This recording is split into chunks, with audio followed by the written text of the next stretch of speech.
ജയശങ്കര. എല്ലാവർക്കും നമസ്കാരം. ആദിശങ്കര ഇന്റർനാഷണൽ ഫൗണ്ടേഷന്റെ ആഭിമുഖ്യത്തിലുള്ള ദിഗ്വിജയം പഠന പരിപാടിയിലേക്ക് ഏവർക്കും സ്വാഗതം. നമുക്ക് ഏവർക്കും ബഹുമാന്യരായ മാതാജി ഇവിടെ എത്തിയിട്ടുണ്ട്. മാതാജിക്കും ആദിശങ്കര ഇന്റർനാഷണൽ ഫൗണ്ടേഷന്റെ സ്നേഹം നിറഞ്ഞ സ്വാഗതം. ഈ കഴിഞ്ഞ 19-ാം തീയതി നമ്മുടെ ആദിശങ്കര ജയന്തി, അതുപോലെ തന്നെ ആദിശങ്കര ഇന്റർനാഷണൽ ഫൗണ്ടേഷന്റെ 5-ാം വാർഷികവും മാതാജിയുടെ ആശ്രമത്തിൽ വെച്ച് വളരെ ഗംഭീരമായി നടന്നു. അതിൻ്റെ ഒരു സന്തോഷമൊക്കെ ഉണ്ട്.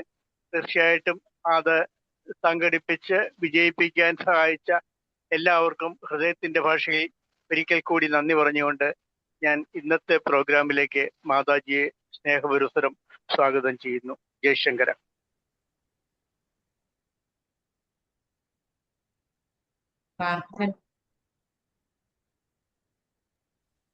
ജയശങ്കയെ പ്രാർത്ഥനയ്ക്കായി സാദരം ക്ഷണിക്കുന്നു. അജ്ഞാനാന്തർഗഹനപതിതൻ ആത്മവിദ്യോപദേശൈഃ ത്രാതും ലോകൻ ഭവതവശിഖൻ താപപാപച്യമാനാൻ മുക്ത്വാ മൗനം വടവിടപിനോ മൂലതോ നിഷ്പദന്തി ശംഭോർമൂർത്തിശ്ചരതി ഭുവനേ ശങ്കരാചാര്യരൂപ. സദാശിവസമാരംഭാം ശങ്കരാചാര്യമധ്യമാം അസ്മദാചാര്യപര്യന്താം വന്ദേ ഗുരുപരമ്പരാം. ശങ്കരം ശങ്കരാചാര്യം കേശവം ബാദരായണം സൂത്രഭാഷ്യകൃതൗ വന്ദേ ഭഗവന്തൗ പുനഃ പുനഃ. ജയശങ്കര ജയശങ്കര ജയശങ്കര. സന്തോഷം ജയശങ്കി. മാതാജിയെ ഒരിക്കൽ കൂടി സാദരം ക്ഷണിച്ചുകൊള്ളു.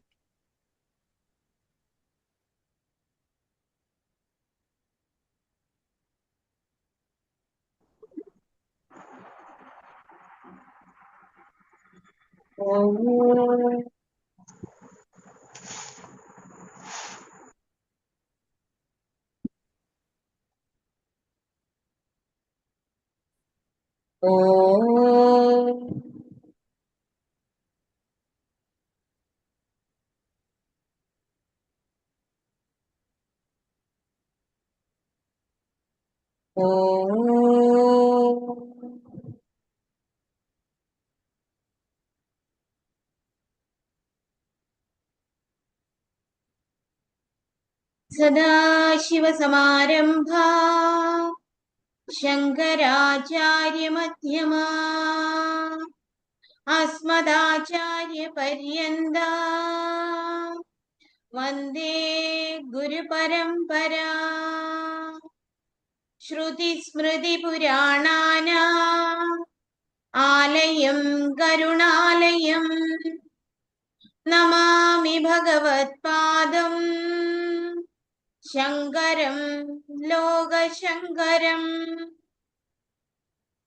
ശങ്കരം ശങ്കരാചാര്യം കേശവം ബാദരായണം സൂത്രഭാഷ്യകൃതൗ വന്ദേ ഭഗവന്തൗ പുനഃ പുനഃ.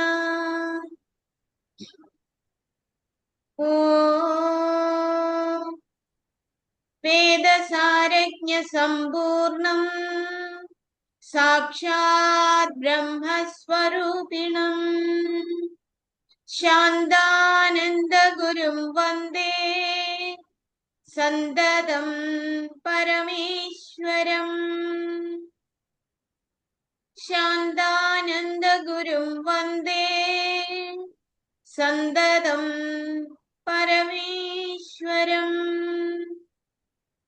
ഓം നമഃ പരമഋഷിഭ്യോ നമഃ പരമഋഷിഭ്യഃ. ഓം വാഗ് യജ്ഞേന കൽപതാ.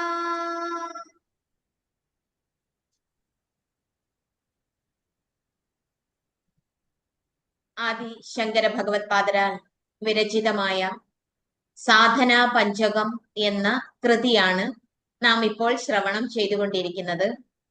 ഉപദേശ പഞ്ചരത്നം എന്നും സോപാന പഞ്ചകം എന്നീ പേരുകളിൽ അറിയപ്പെടുന്ന ഈ മഹത് കൃതി 5 ശ്ലോകങ്ങൾ അടങ്ങിയതാണ്. ഓരോ ശ്ലോകത്തിലും 8 സാധനകൾ വീതമാണുള്ളത്. 3 ശ്ലോകങ്ങൾ നാം ശ്രവണം ചെയ്തു കഴിഞ്ഞു. അങ്ങനെ 24 സാധനകളും കൃത്യമായി ശ്രവണം ചെയ്തു. ഇന്ന് 4ാമത്തെ ശ്ലോകമാണ് നാം ശ്രവണം ചെയ്യാൻ പോകുന്നത്. ഈ 4ാമത്തെ ശ്ലോകം മുതലാണ് ഇന്ന് ആ ശ്ലോകം മാത്രം നാം ശ്രദ്ധ കേന്ദ്രീകരിക്കാൻ പോവുകയാണ്.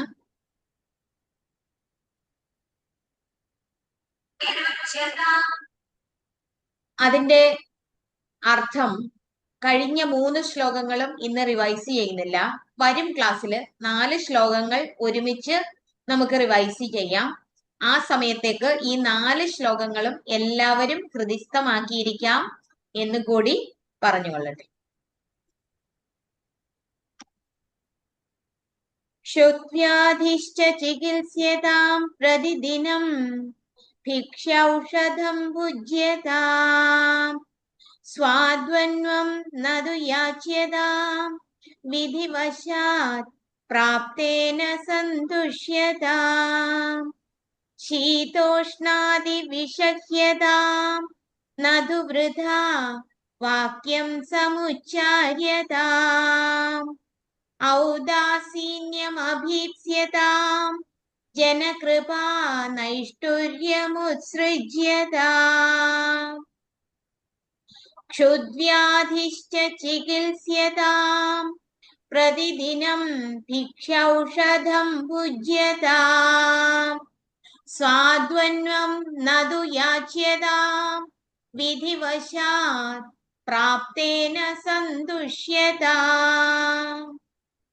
ശീതോഷ്ണാദി വിഷഹ്യതാം നതു വൃഥാ വാക്യം സമുച്ചാര്യതാം ഔദാസീന്യമഭീപ്സ്യതാം ജനകൃപാ നൈഷ്ഠുര്യമുത്സൃജ്യതാം.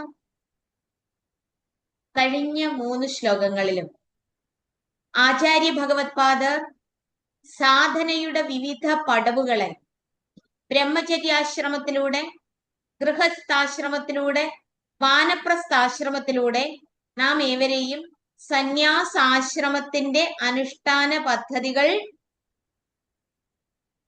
സ്വാംശീകരിക്കുന്നതിന്, ആചരിക്കുന്നതിന് നമ്മെ പ്രാപ്തരാക്കിയിരിക്കുകയാണ്. ഇവിടെ ശങ്കര ഭഗവത്പാദർ ദയാവായ്പോടുകൂടി നാം ഏവരുടെയും ജന്മ ലക്ഷ്യം ആത്മസാക്ഷാത്കാരമാണ് എന്ന് ഉദ്ബോധിപ്പിക്കുന്നു. ക്ഷണികങ്ങളും നശ്വരങ്ങളുമായ സുഖഭോഗങ്ങളിൽ രസിച്ചും രമിച്ചും ജീവിതം നഷ്ടപ്പെടുത്തരുതേ എന്ന ഉദ്ബോധനമാണ് സകല കൃതികളിലും കൂടി നമുക്ക് പകർന്നു നൽകുന്നത്. ഇവിടെ ആചാര്യ ഭഗവത്പാദർ ഗൃഹസ്ഥാശ്രമി ആയിരിക്കുമ്പോൾ എങ്ങനെയായിരിക്കണം, വാനപ്രസ്ഥാശ്രമി ആയിരിക്കുമ്പോൾ എങ്ങനെയായിരിക്കണം എന്നൊക്കെ ഗംഭീരമായി ഉദ്ബോധിപ്പിച്ചു കഴിഞ്ഞു. അതായത് ശ്രുതിശിരോവാക്യം സമാകർണ്യതാം വാക്യാർത്ഥശ്ച വിചാര്യതാം ശ്രുതിമതസ്തർക്കോനുസന്ധീയതാം. അതായത് ശ്രുതി ശിരസാകുന്ന വേദാന്തവാക്യങ്ങളെ ശ്രവണം ചെയ്യണമെന്നും അത് നിരന്തരം മനനം ചെയ്യണമെന്നും ശ്രുതി ശിരസിന് ചേർന്നുകൊണ്ട് തന്നെ ചിന്തിക്കണമെന്നും പറയണമെന്നും അതിനനുസരിച്ച് മാത്രമേ തർക്കത്തിൽ ഏർപ്പെടാവൂ എന്നും ഒക്കെയുള്ള വിവിധങ്ങളായ സാധനങ്ങളെ വളരെ ഗംഭീരമായി നമ്മളുടെ ഹൃദയത്തിന്റെ ആഴത്തിലേക്ക് ആചാര്യശ്രേഷ്ഠൻ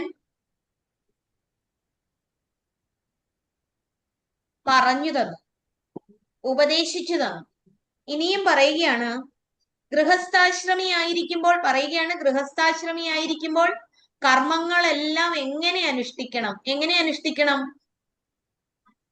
സകല കർമ്മങ്ങളും മനോവാസനകൾ പ്രബലമായിരിക്കുന്ന ആ ചിത്തത്തില് മാലിന്യങ്ങൾ ഉണ്ടായിരിക്കും. ആ മാലിന്യങ്ങളെ നിവർത്തിക്കുന്നതിന് പര്യാപ്തമായ രീതിയിൽ ഗൃഹസ്ഥാശ്രമികള് കർമ്മയോഗം അനുഷ്ഠിക്കണം. അതായത് നമുക്ക് ഉപാസന പദ്ധതികളായി അഥവാ അനുഷ്ഠാന പദ്ധതികളായി ഭക്തിയുടെ സോപാനങ്ങളായി സകലവിധ ആചാര്യന്മാരും നിഷ്കർഷിച്ചിട്ടുള്ളത് കർമ്മ, ഭക്തി, ജ്ഞാന യോഗങ്ങളാണ്. അപ്പോഴ് കർമ്മയോഗം കൊണ്ട് എങ്ങനെയാണ് നമ്മള് മലനിവൃത്തി, അതായത് മനോമാലിന്യങ്ങള് എങ്ങനെ ഒഴിവാക്കാം എന്നാണ് പറയുന്നത്. കർമ്മയോഗേന ചിത്തശുദ്ധി, കർമ്മയോഗം കൊണ്ട് ചിത്തശുദ്ധി കിട്ടും. ഉപാസനേന വിക്ഷേപ നിവൃത്തി, ശ്രവണേന അജ്ഞാന നിവൃത്തി, മനനേന സംശയ നിവൃത്തി, നിധിധ്യാസനേന വാസനാ നിവൃത്തി. അപ്പൊ അത് നമ്മൾ കൃത്യമായിട്ട് മനസ്സിലാക്കിയാല് ഗൃഹസ്ഥാശ്രമികളായിട്ടുള്ള ഓരോരുത്തരും കർമ്മയോഗം അനുഷ്ഠിക്കുന്നു എന്ന് പറയുമ്പോൾ സർവ്വതും ഈശ്വരനാണ്, ത്വം ഹി ബ്രഹ്മ എന്ന് ശ്രവണം ചെയ്ത് കഴിഞ്ഞാല് അത് നമുക്ക് അനുഭവത്തിൽ വരത്തക്ക രീതിയിൽ നമ്മളുടെ ജീവിതത്തെ ഈശ്വര പൂജാ രൂപത്തിലുള്ള കർമ്മങ്ങളെ കൊണ്ട് നിറയ്ക്കണം. കാണുന്നതും കേൾക്കുന്നതും അറിയുന്നതും എല്ലാം ഈശ്വരനാണെന്ന് അറിഞ്ഞുകൊണ്ട് കർമ്മയോഗ ബുദ്ധിയാ ജീവിക്കണം. അതായത് ഞാൻ കർത്താവല്ല, ഞാൻ ഭോക്താവുമല്ല, തേ കർമ്മണി ഏവ അധികാരഹ എന്നുള്ള രീതിയില് ചിത്തമാലിന്യങ്ങളെ ഒഴിവാക്കത്തക്ക രീതിയില് കർമ്മയോഗേന ചിത്തശുദ്ധി, ചിത്തശുദ്ധിക്കായിട്ട് വേണ്ടി കർമ്മം ചെയ്യണം. ഉപാസനേന വിക്ഷേപ നിവൃത്തി, അതിന്റെ വിക്ഷേപമായിട്ട് അഹം ശരീരഹ എന്നുള്ള ബോധം നിൽക്കും. അപ്പൊ നിരന്തരം ഉപാസനാ രൂപത്തിൽ നമ്മളുടെ ജീവിതത്തെ കൊണ്ടുപോകണം. അത് സഗുണ രൂപത്തിലാകട്ടെ, നിരാകാര രൂപത്തിലാകട്ടെ, സഗുണ നിർഗുണ ഭാവത്തിൽ ഏതൊന്നിലുമാകട്ടെ, നിരന്തരം മയി ഏവ മന ആധത്സ്വ, മയി ബുദ്ധിം നിവേശിയ, ആ ഭഗവാനിൽ തന്നെ മനസ്സിനെ സന്നിവേശിപ്പിച്ചിട്ട് ആ ഭഗവാനിൽ തന്നെ ബുദ്ധിയെ നിർത്തിയിട്ട് ഉപാസനേന വിക്ഷേപ നിവൃത്തി, സകല വിക്ഷേപങ്ങളെയും, അതായത് ഞാൻ ശരീരമാണ് എന്നുള്ള ബോധത്തിൽ നിന്നും നമ്മളെ നിവർത്തിപ്പിക്കണം. എന്നിട്ട് ഇത് നിരന്തരം കേൾക്കണം. അങ്ങനെ ശ്രവണം കൊണ്ട് നമുക്ക് ഒരു കാര്യം മനസ്സിലാകും, ഈ മാംസപിണ്ഡം, ഈ പഞ്ചഭൂതാത്മകമായിരിക്കുന്ന ശരീരം ഞാനല്ല. മനോബുദ്ധി അഹങ്കാര ചിത്താനി നാഹം, ഈ ശരീരം ഞാനല്ല, മനസ്സ് ഞാനല്ല, ബുദ്ധി ഞാനല്ല, ഇന്ദ്രിയങ്ങൾ ഞാനല്ല, അഹന്ത ഞാനല്ല. ഇങ്ങനെ ശ്രവണം ചെയ്താല് ആ ശ്രവണം കൊണ്ട് നമ്മളുടെ ഉള്ളിലുള്ള അജ്ഞാനം നിവർത്തിക്കും. അജ്ഞാനം നിവർത്തിച്ചാലും ഇല്ല വാസന വീണ്ടും നിലനിൽക്കുമെന്ന് നമ്മൾ കഴിഞ്ഞ ക്ലാസ്സിൽ പറഞ്ഞു. അതെങ്ങനെയാണ് ഒരു ഉദാഹരണം പറഞ്ഞത്, ടാപ്പില് വെള്ളം ഇല്ല എന്നറിയാം, നമുക്ക് കൃത്യമായിട്ട് അറിയാവുന്ന കാര്യം. ഒരു 10 മിനിറ്റ് കഴിയുമ്പോൾ വീണ്ടും ചെന്ന് ടാപ്പ് തുറക്കും. ഇതുപോലെ നിങ്ങൾ ശരീരമല്ല എന്ന് കേട്ടാലും വീണ്ടും ഞാൻ ശരീരമാണ് എന്നുള്ള ബോധത്തോടു കൂടി പ്രവർത്തിക്കുന്നവർക്ക് ഈ ശരീരം ഞാനല്ല എന്ന് ഉറപ്പിക്കുന്നതിന് പര്യാപ്തമായ രീതിയിൽ മനനം ചെയ്യണം. എങ്ങനെ മനനം ചെയ്യും? അത് സ്ഥൂല സൂക്ഷ്മ കാരണ ശരീരങ്ങളെ വിശകലനം ചെയ്യും, ജാഗ്രത സ്വപ്ന സുഷുപ്തികളെ വിശകലനം ചെയ്യും. ഇതൊക്കെ നമ്മൾ കഴിഞ്ഞ ക്ലാസ്സുകളിൽ ശ്രദ്ധിച്ചിട്ടുള്ളതാണ്. അങ്ങനെ വിശകലനം ചെയ്ത് മനനം ചെയ്ത് മാറിക്കൊണ്ടിരിക്കുന്നതൊന്നും ഞാനല്ല എന്നും, ഈ പ്രപഞ്ചവും സകല അനുഭവങ്ങളും മാറിക്കൊണ്ടിരിക്കുന്നതാണെന്നും, മാറ്റമറ്റ ചേതനയാണ് താനാകുന്ന ആത്മാവ് എന്നും തിരിച്ചറിഞ്ഞുകൊണ്ട് സകല അനുഭവങ്ങൾക്കും അധിഷ്ഠാനമായിരിക്കുന്ന മാറ്റമറ്റ ചേതന സ്വാത്മാവാണ് എന്നറിഞ്ഞുകൊണ്ട് അതിൽ നിലനിൽക്കുന്ന രീതിയാണ് മനനം. മനനം കൊണ്ട് സംശയ നിവൃത്തി വരും. എന്നിട്ട് അതിൽ തന്നെ ഏകാഗ്രപ്പെടുന്നത് കൊണ്ട്, നിധിധ്യാസനം കൊണ്ട് വാസന നിവൃത്തിയും വരും. അങ്ങനെ ശ്രവണ മനന നിധിധ്യാസങ്ങൾ കൊണ്ട് നമ്മൾ മുന്നേറിക്കൊണ്ടിരിക്കുകയാണ്. ആത്മാവ് സത്യം. പ്രപഞ്ചത്തിന്റെ സ്വരൂപം നാം ഇന്ദ്രിയദ്വാര അനുഭവിക്കുന്ന രീതിയിലേ അല്ല. കണ്ണ് കാട്ടിത്തരുന്നത് സത്യമല്ല. അതിന്റെ ദുരനുഭവങ്ങൾ എത്ര അനുഭവിച്ചാലും, എത്ര തരം ദുഃഖങ്ങളും ദുരിതങ്ങളും ഭീതികളും ആശങ്കകളും ഉത്കണ്ഠകളും നമ്മെ വേട്ടയാടിയാലും ഓരോരുത്തരുടെയും ശ്രദ്ധ ഈ പ്രപഞ്ചം സത്യമാണ്, നിത്യമാണ് എന്നുള്ള തെറ്റായ ധാരണ വെച്ചുകൊണ്ട് അതിനെ രക്ഷകനായി സ്വീകരിക്കുന്ന ഒരു അവിവേകജന്യ ജ്ഞാനം അഥവാ അജ്ഞാനം ഉള്ളിൽ നിലനിർത്തിയിരിക്കുന്നതിനാൽ ജീവിതം ഒരിക്കലും സ്വസ്ഥതയോ ശാന്തിയോ ഉള്ള ഒന്നായി പരിണമിക്കില്ല. അതുകൊണ്ട് എന്ത് വേണം? സാധന അനുഷ്ഠിക്കണം. ആചാര്യ ഭഗവത്പാദർ അനുകമ്പാപൂർവം നാം ഏവരോടും നിർദ്ദേശിക്കുകയാണ്, കുഞ്ഞുങ്ങളെ നിങ്ങൾ എന്തു വേണം? സാധന അനുഷ്ഠിക്കണം. അപ്പൊ ആ സാധനയില് 4-ാമത്തെ ശ്ലോകത്തിൽ, അതായത് 25-ാമത്തെ സാധനയാണ് നമ്മള് ഈ 4-ാം ശ്ലോകത്തിൽ ശ്രദ്ധിക്കുന്നത്. 40 സാധനകളാണ് പറയുന്നത്. ശുദ്ധ്യാധിഷ്ഠ ചികിത്സ്യതാ പ്രതിദിനം ഭിക്ഷൗഷധം ഭുജ്യതാം. ക്ഷുത് എന്ന് പറഞ്ഞാൽ വിശപ്പ്. ഇന്ന് വലിയ ഗഹനമായ വേദാന്തങ്ങളൊന്നും ഉള്ള ഒരു കാര്യമല്ല. വളരെ ലളിതങ്ങളായ സാധന അനുഷ്ഠാന പദ്ധതികളാണ് വരുന്ന 8 സാധനകൾ. ആ 8 സാധനകളെ ശ്രദ്ധയോട് ശ്രവണം ചെയ്യണം. ഇന്ന് തന്നെ നമ്മളുടെ ജീവിതത്തിൽ പ്രാവർത്തികമാക്കാൻ ശ്രദ്ധിക്കണം. ശുദ്ധ വ്യാധി. ശുദ്ധ എന്ന് പറഞ്ഞാൽ വിശപ്പ്. വിശപ്പ് എന്നതൊരു വ്യാധിയാണ്. വ്യാധി എന്ന് പറഞ്ഞാൽ ഒരു രോഗമാണ്. ആ വിശപ്പ് എന്ന രോഗത്തെ ചികിത്സിക്കണം. ചികിത്സ. അപ്പം വിശപ്പിനെ നമ്മൾ ഒരു വ്യാധിയായിട്ടേ കാണാവൂ. നമ്മൾ എന്ന് അങ്ങനെയാണോ കാണുന്നത്? വിശപ്പിനെ ഒരു വ്യാധിയായിട്ടല്ല കാണുന്നത്. വ്യാധിയായിട്ടാണെങ്കിൽ അതിനെ എങ്ങനെയാണ് ചികിത്സിക്കേണ്ടത്? നമ്മൾ ഒരു ചികിത്സ എടുക്കുന്നതിനെ പറ്റി എല്ലാവർക്കും അറിയാം. ചികിത്സ ഔഷധം ഉപയോഗിച്ചാണ് ചികിത്സ നടത്തുന്നത്. ഔഷധം എങ്ങനെയാണ് ഉപയോഗിക്കേണ്ടത്? ഔഷധം ശരിയായ സമയത്ത് കഴിക്കണം. മാത്രമല്ല, രോഗമില്ലാതെ ഔഷധം ആരെങ്കിലും സേവിക്കാറുണ്ടോ? ഇവിടുത്തെ രോഗം എന്ന് പറയുന്നത് ശുദ്ധാണ്, വിശപ്പാണ്. വിശപ്പ് എന്ന വ്യാധി ഉള്ളപ്പോഴേ ആഹാരം കൊടുക്കാവൂ. അപ്പൊ വിശപ്പ് എന്ന വ്യാധിക്കാണ് ചികിത്സ കൊടുക്കേണ്ടത്. ആ ചികിത്സ ഔഷധം ഉപയോഗിച്ചാണ് നടത്തേണ്ടത്. മാത്രമല്ല, രോഗമുള്ളപ്പോൾ ഔഷധം കൊടുക്കണം. അത് കൃത്യമായ അളവിൽ മാത്രം, കൃത്യമായ ഡോസ് അനുസരിച്ചാണ് നമ്മൾ ഒരു ഔഷധം കൊടുക്കുന്നത്. അപ്പൊ നമ്മള് ഔഷധത്തിന്റെ രുചിയും നോക്കാറില്ല.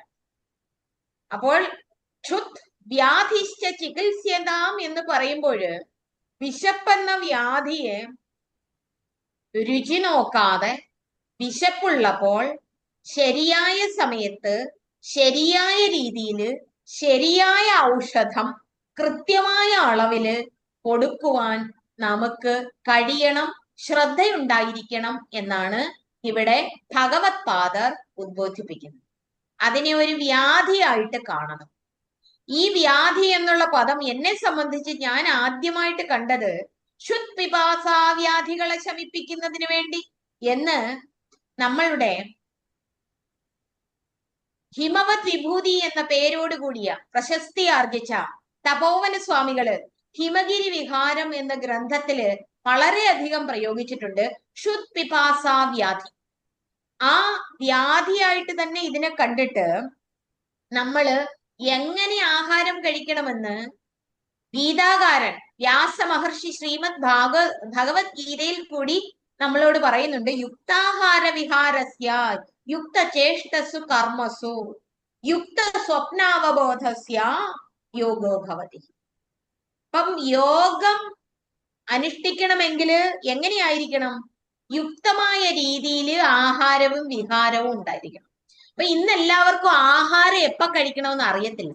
ഒരു വ്യാധി വരുന്നതിന് വേണ്ടി, ക്ഷുദ്വ്യാധി വരുന്നതിന് വേണ്ടി ആരും കാത്തിരിക്കാറില്ല. അതിന് കൃത്യമായി സമയം വെച്ചിരിക്കുന്നു, കഴിക്കുന്നു. ഇന്നത്തെ ഡോക്ടേഴ്സ് പറയുന്നത് എല്ലാവർക്കും പലതരത്തിലുള്ള മെറ്റബോളിക് ഡിസോർഡേഴ്സ് ഉള്ളത് കൊണ്ട് പറയും 5 പ്രാവശ്യമായിട്ട് കഴിച്ചോളൂ, പല പ്രാവശ്യമായിട്ട് കഴിച്ചോളൂ. ഇല്ല, നമുക്ക് സാധന അനുഷ്ഠിക്കേണ്ടവരാണ്. സാധന അനുഷ്ഠിക്കേണ്ടവർക്ക് ശരിയായ ആരോഗ്യം ഉണ്ടായിരിക്കണം. ശരിയായ ആരോഗ്യം ഉണ്ടായിരിക്കണമെങ്കിൽ നമ്മൾ ആ ശരീരത്തെ തമസ്കരിക്കരുത്. സാധന ചെയ്യുന്നവരൊക്കെ ശരീരത്തെ തമസ്കരിച്ചും കാണാറുണ്ട്. അത് യഥാർത്ഥ സാധകന്റെ നിലയാണ്. യഥാർത്ഥ സാധകൻ എന്ന് പറയുമ്പോൾ നമുക്കറിയാം, മുമുക്ഷുവായിരിക്കുന്ന ഒരു തീവ്ര ജിജ്ഞാസ, മുമുക്ഷുത്വം നെഞ്ചിൽ കടന്നുകൂടിയ ഒരു താപസ ശ്രേഷ്ഠനെ സംബന്ധിച്ച് അവർ ശരീരം തുടക്കത്തിൽ ശ്രദ്ധിക്കില്ല. അത് അവരെ കുറ്റം പറഞ്ഞിട്ട് കാര്യമില്ല, അവരങ്ങനെയാണ്. അങ്ങനെയുള്ള ഉദാഹരണങ്ങൾ നമ്മളുടെ മുമ്പിൽ എല്ലാ മഹാത്മാക്കളും അങ്ങനെയായിരിക്കും എന്നാണ് മനസ്സിലാക്കാൻ കഴിയുന്നത്. അതിലൊരു ഉദാഹരണം നമ്മൾ പറഞ്ഞാല് രമണ മഹർഷി. രമണ മഹർഷി വിരൂപാക്ഷ ഗുഹയില് ഏകാന്ത തപസ്സിനും മൗന ദീക്ഷയും ഒക്കെ അനുഷ്ഠിക്കുന്നതിന് വേണ്ടി എത്തിച്ചേർന്നപ്പോൾ അവിടെ ഇരുന്ന് സ്വന്തം ശരീരം പുഴുവരിച്ചു പോയത് പോലും അറിഞ്ഞില്ല. അത്ര ശരീര വിസ്മൃതിയിലാണ്ടുപോയ സന്ദർഭങ്ങളുണ്ട്. ഇത് പക്ഷെ ഇവിടെ ആചാര്യൻ അങ്ങനെയല്ല പറഞ്ഞിരിക്കുന്നത്. ആ സന്ദർഭം വേറെയായിട്ട് തന്നെ മനസ്സിലാക്കണം. ഇവിടെ നമ്മളെ സംബന്ധിച്ച് സാധകര് പ്രാരംഭ ദശയിൽ ശരീരത്തെ വേണ്ട രീതിയിൽ ശ്രദ്ധിക്കണം. അത് കൂടുതൽ ആഹാരം കഴിച്ചാൽ ശരീരത്തിന് ഭാരമുള്ളതിനാൽ മനസ്സിന് ഏകാഗ്രത കിട്ടില്ല, മനസ്സ് തളർന്നു പോകും, ബുദ്ധി കൂടുതൽ ക്ഷീണിതമാകും. ആ സമയത്ത് ഏകാഗ്രമായിട്ടിരുന്ന് ധ്യാനിക്കാനോ സാധന ചെയ്യാനോ കഴിയില്ല. അതുകൊണ്ട് എപ്പോഴും നമ്മൾ ക്ഷേത്ര ദർശനം നടത്തുമ്പോൾ പോലും നമ്മളോട് പറയും ഭക്ഷണം കഴിക്കാതെ പോകണം. അനുഷ്ഠാനങ്ങളോ ഉപാസനകളോ നടത്തുമ്പോൾ വയറ് നിറച്ചുകൊണ്ട് ആരും പോകാറില്ല. അതുകൊണ്ട് നമുക്ക് ഭഗവാൻ നൽകിയ ഒരു ഉപകരണമാണ് ഈ ശരീരം എന്ന് കർമ്മയോഗത്തിലൂടെ നാം മനസ്സിലാക്കി. ഈ ഉപകരണത്തെ നമ്മൾ എടുത്ത് ഉപയോഗിക്കുകയാണ് ചെയ്യുന്നത്. ഇത് നാം അല്ല. ഈ ഉപകരണത്തെ കുളിപ്പിക്കണം, ശുചിയാക്കി വെക്കണം. ഈ ആന്തരിക ശുചിത്വവും ബാഹ്യ ശുചിത്വവും പാലിക്കണം. ഈ ആഹാരത്തിന് ഈ ശരീരത്തിന് ഈ ഉപകരണത്തിന് ആഹാരം കൊടുക്കണം. ഈ ഉപകരണത്തെ വേണ്ട രീതിയിൽ പരിരക്ഷിക്കണം ഒരു സാധകൻ. ആ പരിരക്ഷിക്കുക എന്ന് പറയുമ്പോൾ നമുക്ക് ശരിയായ ആരോഗ്യം ഉണ്ട് എന്ന് എങ്ങനെ മനസ്സിലാക്കാൻ കഴിയും? എങ്ങനെ മനസ്സിലാക്കാം ആരോഗ്യം ഉണ്ട്?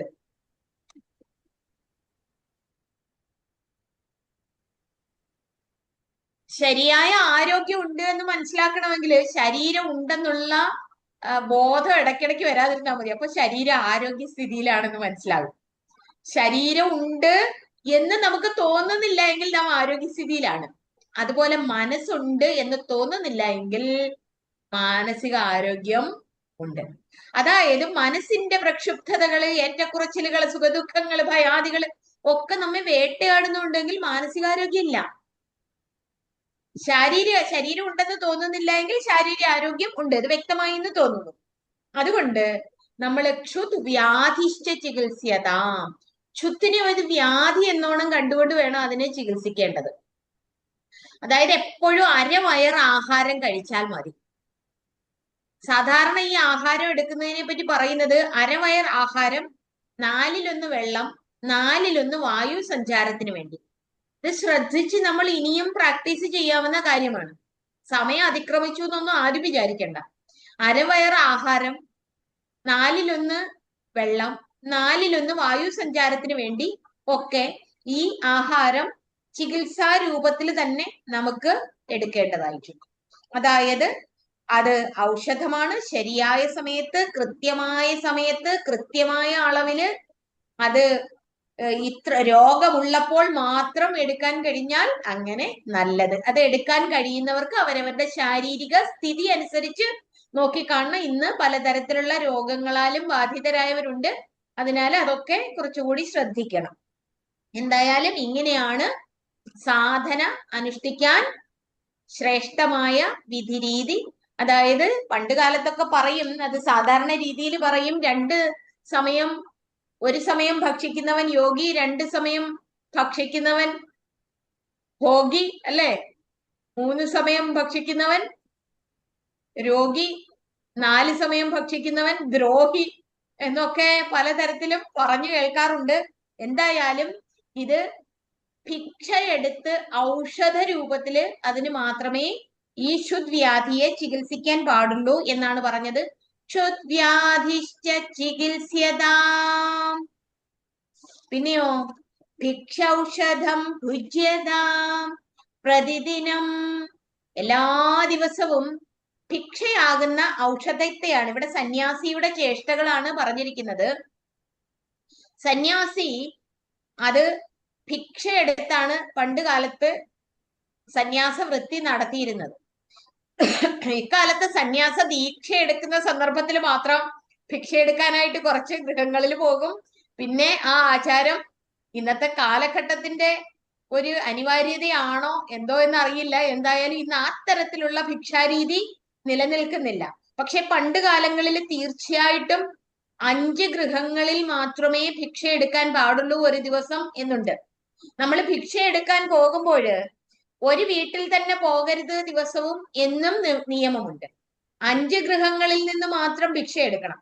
ഈ ഗൃഹങ്ങളിൽ നിന്ന് ഭിക്ഷ എടുക്കുമ്പോൾ എന്താണ് നമുക്ക് അവിടെ നിന്ന് ലഭിക്കുന്നത് എന്ന് നമുക്കറിയില്ല.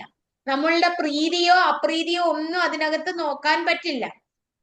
ചില വീടുകളിൽ ചെല്ലുമ്പോൾ നമുക്ക് പലതരത്തിലുള്ള ആക്ഷേപങ്ങള്, ദുർവചനങ്ങള്, എതിർപ്പുകള്, പ്രതിഷേധങ്ങള് ഒക്കെ പലതരത്തിലും അനാദരവുണ്ടാകും. ഇത് വളരെയധികം ശ്രദ്ധയോട് ശ്രദ്ധിക്കണം. നമ്മളെ ആരെങ്കിലും അനാദരിക്കുമ്പോൾ, നമ്മെ ആരെങ്കിലും ഇടിച്ചു താഴ്ത്തി പറയുമ്പോൾ, നമ്മളുടെ അഹന്തയ്ക്ക് വ്രണം ഏൽക്കുമ്പോൾ നമുക്ക് യാതൊരു വിധത്തിലുമുള്ള ഒരു വിഷമം വരുന്നില്ല എങ്കിൽ അതൊരു വലിയ കരുത്താണ്. അങ്ങനെയുള്ള സന്ദർഭങ്ങൾ തന്നെ നമുക്ക് ആവർത്തിച്ച് അതൊരു കരുത്തായി, ധൈര്യമായി നമുക്ക് തോന്നും. മാത്രവുമല്ല ആ സമയത്ത് തന്നെ ആ വ്യക്തിയെ നമുക്ക് അനുഗ്രഹപൂർവം വീക്ഷിക്കുന്നതിനുള്ള ആന്തരിക കരുത്തും ധൈര്യവും ഒക്കെ ഉണ്ടാകണം. അതുകൊണ്ട് മാത്രമേ നമുക്ക് ഭിക്ഷ എടുക്കുന്ന വേളയിൽ ആരുടെയും ഇൻസൾട്ട് നമ്മെ ഒരു തരത്തിലും നമ്മളുടെ അഹന്തയെ ബാധിക്കാത്ത തരത്തിലായിരിക്കും. ഇങ്ങനെയാണ് സന്യാസിമാര് പലപ്പോഴും ഭഗവാൻ തന്നെയാണ് എല്ലാം നടത്തുന്നത് എന്നുറച്ചു വിശ്വസിക്കുന്നവരാണ്. വിശ്വസിക്കുന്നവർ മാത്രമല്ല, അനുഭവത്തിൽ തന്നെ ബോധ്യപ്പെടുന്നവരാണ് യഥാർത്ഥ സന്യാസിമാർ. ഇതിനൊരു സന്ദർഭം നമുക്ക് ഞാൻ നേരത്തെ സൂചിപ്പിച്ച ഹിമവത് വിഭൂതി എന്ന പേരില് പ്രശസ്തനായ തപോവന സ്വാമികള്, ഹിമഗിരി വിഹാരം എന്ന ആധ്യാത്മിക സാഹിത്യ കൃതിയുടെ രചയിതാവ്, ആധ്യാത്മിക പന്ഥാവിൽ സഞ്ചരിക്കുന്നവരൊക്കെ വായിച്ചിട്ടുള്ള കൃതിയാണത്. ആ കൃതിയിൽ ഒരിടത്തൊരു പരാമർശമുണ്ട്. ഹിമസാനുക്കളിൽ വിജനമായ സ്ഥലത്തുകൂടി അനേകം ദൂരം ഏകാന്തമായി സഞ്ചരിക്കുന്ന പ്രകൃതമുള്ള സ്വാമി ഒരു ദിവസം ഇങ്ങനെ സഞ്ചരിക്കുന്നതിനിടയില് വളരെ വിജനമായ ഒരു സ്ഥലത്തെത്തി. അദ്ദേഹം 2 ദിവസമായി ആഹാരം കഴിച്ചിട്ട്. 3-ാമത്തെ ദിവസം കൂടി ആഹാരം കിട്ടിയില്ല എങ്കിൽ ഒരുപക്ഷെ ഈ ശരീരത്തിന്റെ പതനമായിരിക്കാം എന്നൊക്കെ ചിന്തിച്ചുകൊണ്ട് തപോവന സ്വാമി അവിടെ അങ്ങനെ ഇരിക്കുകയായിരുന്നു. കണ്ണടച്ച് ഉള്ളിൽ തന്നോട് തന്നെ പ്രാർത്ഥിച്ചു. ആദ്യന്തരഹിതമായിരിക്കുന്ന സച്ചിദാനന്ദ വസ്തു, നീ ഈ പ്രപഞ്ചത്തെ നയിക്കുന്ന ചൈതന്യ സ്വരൂപമായിരിക്കെ എങ്ങനെയാണ് എന്റെ ഈ വിശപ്പിനെ ശമിപ്പിക്കുന്നതെന്ന് ഒന്ന് ഞാൻ ദർശിക്കട്ടെ. ഭഗവാന്റെ അനുഗ്രഹമില്ലാതെ ഇവിടെ ഒന്നും നടക്കില്ല എന്നും ഭഗവാന്റെ ഭക്തന്റെ സർവവിധ കാര്യങ്ങളും നോക്കി നടത്തുന്നത് ഭഗവാനാണെന്നും ഇങ്ങനെ പറഞ്ഞിരിക്കുന്നുവെങ്കിൽ എങ്ങനെയാണ് ഭഗവാൻ നോക്കി നടത്തുന്നത് എന്ന് ഒന്ന് വീക്ഷിക്കാമെന്ന് പറഞ്ഞുകൊണ്ട് തപോവന സ്വാമികൾ ആ വിജനദേശത്ത് തന്നെ അങ്ങനെ ഇരുന്നു. കണ്ണടച്ച് ധ്യാനിച്ചുകൊണ്ടിരിക്കുകയായിരുന്നു. ആ വിജനദേശത്ത് കൂടി ഈ പഹാടികള് കച്ചവടത്തിനു വേണ്ടി പോകുകയായിരുന്നു. അങ്ങനെ പോകുന്നതിനിടയില് അവരൊരു ജലസ്രോതസ്സിന്റെ അടുത്ത് ഭക്ഷണം കഴിക്കുന്നതിന് വേണ്ടി ഇരുന്നപ്പോഴ് കുറച്ചധികം ദൂരത്തായി ഒരു സന്യാസി ശ്രേഷ്ഠൻ കണ്ണടച്ച് ധ്യാന നിമഗ്നനായി ഇരിക്കുന്നത് കണ്ടു. അവരിൽ ഒരാൾ മറ്റൊരാളോട് പറയുകയാണ്, നോക്കൂ, നമ്മളുടെ കയ്യിൽ 2 പൊതിച്ചോറുണ്ട്. ഈ 2 പൊതിച്ചോറുള്ളതില് ഒരെണ്ണം നമുക്ക് 2 പേർക്കും ഷെയർ ചെയ്യാം. എന്തായാലും അവിടെ ഇരിക്കുന്ന ആ സന്യാസി ശ്രേഷ്ഠന് ഭക്ഷണം കിട്ടിയിട്ടുണ്ടാകില്ല. ഇത് അദ്ദേഹത്തിന് കൊണ്ടു കൊടുക്കാം എന്ന് പറഞ്ഞ് അത് മാറ്റിവെച്ചു. അവർ അവിടെ ഇരുന്ന് ഭക്ഷണം കഴിച്ചതിന് ശേഷം ഒരു കുമ്പിളിൽ ജലവും എടുത്ത് ഈ ഭക്ഷണപ്പൊതിയും വേണ്ടി തപോവന സ്വാമിയുടെ മുന്നിലെത്തി സാഷ്ടാംഗം നമസ്കരിച്ച് സ്വാമിജിക്ക് അത് സമർപ്പിച്ചു. സ്വാമിജിക്ക് കൃത്യമായും കാര്യം മനസ്സിലായി. ഈ പ്രപഞ്ചത്തിലെ സകല ചലനങ്ങളും ആ അദൃശ്യ സ്വരൂപമായിരിക്കുന്ന നിയന്താവിന്റെ വൈഭവത്താലാണ് നടക്കുന്നത് എന്നുള്ള യാഥാർത്ഥ്യം. ഇങ്ങനെ തന്നെയാണ് എന്നുള്ളത് നാം തിരിച്ചറിയാത്തത് കൊണ്ടാണ് പലപ്പോഴും ഉത്കണ്ഠയും ഭയവും ഒക്കെ വെച്ചു പുലർത്തുന്നത്. യഥാർത്ഥത്തിൽ ഒരു കാര്യത്തിനും ഉത്കണ്ഠപ്പെടേണ്ടതില്ല, ഭയപ്പെടേണ്ടതില്ല. കർമ്മവും കർമ്മഫലവും അതിന്റെ നിയാമകമായ രീതിയിൽ ചലിച്ചു മറഞ്ഞുകൊണ്ടിരിക്കും. അതുകൊണ്ട് ഭിക്ഷയെടുക്കാൻ പോകുന്ന സന്യാസിമാര് തന്റെ മുന്നിൽ ഭിക്ഷയെത്തുന്നത് എങ്ങനെയെന്ന് ശ്രദ്ധിക്കാറില്ല. രുചിയുള്ള ഭക്ഷണമാണോ, രുചിയില്ലാത്ത ഭക്ഷണമാണോ, പോഷകമുള്ള ഭക്ഷണമാണോ, പോഷണമില്ലാത്ത ഭക്ഷണമാണോ എന്നൊന്നും ശ്രദ്ധിക്കാറില്ല. പക്ഷെ സാധകൻ എന്നുള്ള നിലയില് ഒരു സാധകൻ എപ്പോഴും ഏത് ഭക്ഷണമാണ് ഭക്ഷിക്കുന്നത് എന്ന് ശ്രദ്ധിക്കുന്നുണ്ടാകും. കാരണം സ്വാദ്വന്വം നതു യാച്യതാം എന്നാണ് പറയുന്നത്. നല്ല സ്വാദുള്ള ഭക്ഷണം ആവശ്യപ്പെടരുത്, യാചിക്കരുത് എന്ന് പറയുന്നുണ്ട് എങ്കില് അതുപോലെ തന്നെ ഭക്ഷണത്തെ പറ്റി പറയുന്നത് ആഹാരശുദ്ധവും സത്വശുദ്ധിക്ക് എന്ന് ചാന്തോക്യ ഉപനിഷത്ത് പറയുന്നു. നമ്മൾ കഴിക്കുന്ന ആഹാരം ഏത് സ്രോതസ്സിൽ നിന്നാണ് ഉത്പാദിപ്പിച്ചത്, ആരാണ് അതിനോട് ചേർന്നിരിക്കുന്നത്, മാത്രവുമല്ല ആരാണത് പാചകം ചെയ്തത്, ഇതൊക്കെ വളരെ പ്രധാനപ്പെട്ട കാര്യങ്ങളാണ്. ഉത്പാദകന്റെയും പാചകം ചെയ്യുന്ന ആളിന്റെയും മധ്യവർത്തിയുടെയും ഒക്കെ ചിന്തകളും വികാരങ്ങളും ഈ അന്നത്തെ സ്വാധീനിക്കും.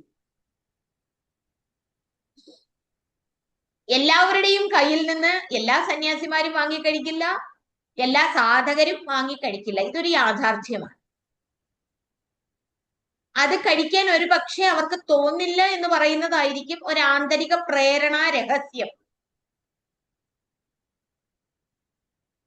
എന്തായാലും ദുഷ്കൃതം ഹി മനുഷ്യാണാം അന്നമാശ്രിത്യ തിഷ്ഠതി യോ അശ്നാദി തസ്യ അന്നം സ്വ അശ്നാദി തസ്യ കിൽബിഷം. ദുഷ്കൃതരായ മനുഷ്യരുടെ അന്നം ആണോ നാം ഭക്ഷിക്കുന്നത്, അശിക്കുന്നത്? അങ്ങനെയെങ്കിൽ ആ അന്നം അശിച്ചാൽ ദുഷ്കൃതരായ മനുഷ്യരുടെ അന്നമല്ല അശിക്കുന്നത്, അവരുടെ പാപമാണ് അശിക്കുന്നത് എന്ന് ശാസ്ത്ര പ്രമാണം ഉണ്ട്. അതുകൊണ്ട് നമ്മൾ സാത്വിക ആഹാരം തന്നെ ഭക്ഷിക്കണം. സാത്വിക ആഹാരം എന്ന് പറഞ്ഞാൽ ആഹാരത്തിന് ശുദ്ധി ഉണ്ടായിരിക്കണം. ശുദ്ധി എന്ന് പറയുമ്പോൾ സാത്വികന്മാർക്ക് പ്രിയമുള്ള ആഹാരം ഏതാണ് എന്ന് ഗീതയിൽ പറയുന്നു. അതായത് ആയുസ് സത്വ ബല ആരോഗ്യ സുഖ പ്രീതി വിവർധന രസ്യാ സ്നിഗ്ധാ സ്ഥിരാ ഹൃദ്യ ആഹാര സാത്വിക പ്രിയ.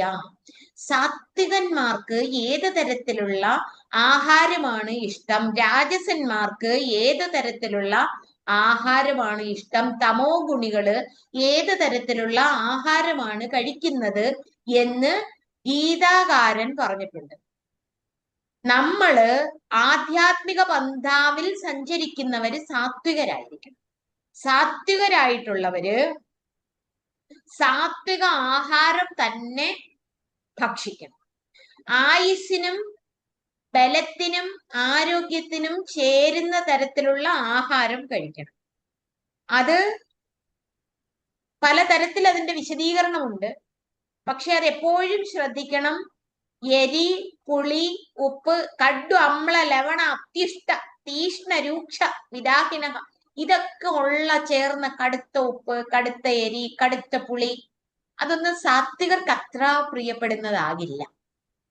അതുപോലെ തന്നെ യാതയാമം ഗതരസം, തലേന്നത്തേതോ അല്ലെങ്കിൽ ഒരു യാമം കഴിഞ്ഞതോ നേരത്തെ പാചകം ചെയ്തു വെച്ചതോ ദുർഗന്ധമുള്ളതോ ആയ ഭക്ഷണം ഒന്നും സാധാരണ സാത്വികര് ഭക്ഷിക്കില്ല, അത് തമോ ഗുണികളായിരിക്കാം. ആരെങ്കിലും അങ്ങനെ ഭക്ഷിക്കുന്നുണ്ട് എങ്കിൽ അവന്റെ ഉള്ളിൽ തമോ വാസന കൂടുതലാണ് എന്ന് മനസ്സിലാക്കിക്കോണം. അങ്ങനെ ഭക്ഷിക്കാൻ തോന്നുന്നു എങ്കിൽ തന്നെ തന്നിൽ ഉള്ളിൽ തമസുണ്ട് എന്നും മനസ്സിലാക്കാം. മാത്രവുമല്ല, നമ്മളുടെ മുമ്പിൽ വരുന്ന അന്നത്തിന്റെ രുചി നോക്കരുത്.